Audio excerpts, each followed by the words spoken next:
इस भूलोक पर सकारात्मक ऊर्जा का प्रवाह अधिक रहता है। साथ ही इस कालावधि में जागने पर शरीर में नई उमंग एवं ऊर्जा का संचार भी अधिक होता है। ब्रह्म मुहूर्त में समस्त देवी देवता पृथ्वी पर भ्रमण करते हैं।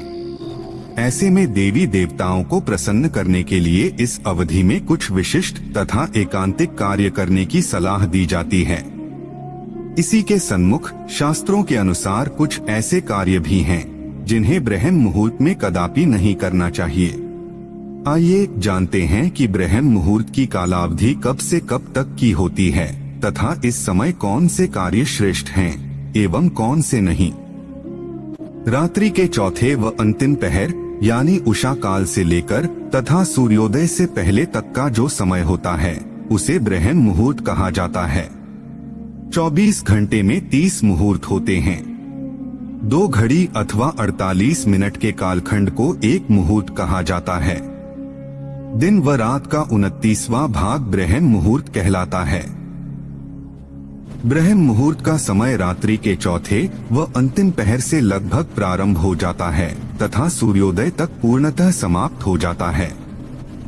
हमारी घड़ी के अनुसार प्रातः 4:24 से लेकर 5:12 तक की कालावधि ब्रह्म मुहूर्त की है। अर्थात मनुष्य को 4 से 5:30 बजे के मध्य जागृत अवस्था में होना ही चाहिए। यह समय निद्रा त्याग के लिए सर्वोत्तम है। इस कालखंड में मनुष्य को किसी भी परिस्थिति में अवश्य ही अपने शैया का त्याग कर देना चाहिए। अब बहुत से लोगों के मन में यह शंका अवश्य उठती होगी कि इस भूतल में बहुत से ऐसे भी स्थान हैं जहां बताए गए समय से पूर्व ही सूर्योदय हो जाता है। इस शंका का समाधान यह है कि उन स्थानों में जितनी शीघ्रता से सूर्य उदित होता है उतनी ही शीघ्र सूर्यास्त भी हो जाता है। इसी के फलस्वरूप इन स्थानों में रहने वाले मनुष्यों को अपनी दिनचर्या सूर्योदय व सूर्यास्त के अनुरूप अपने अपने कार्यों को निभाते हुए पुनः सूर्योदय से कम 2 घंटा पूर्व अवश्य ही जाग जाना चाहिए। तथापि उन स्थानों में सूर्योदय का समय कोई भी हो। ब्रह्म मुहूर्त में उठने से सौंदर्य, बल, बुद्धि, विद्या, आयु और उत्तम स्वास्थ्य की प्राप्ति होती है। यह समय ग्रंथ रचना के लिए उत्तम माना गया है।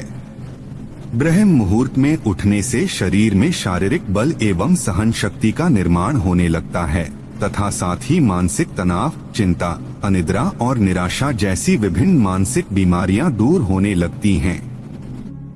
ब्रह्म मुहूर्त को अक्षय मुहूर्त भी कहा जाता है।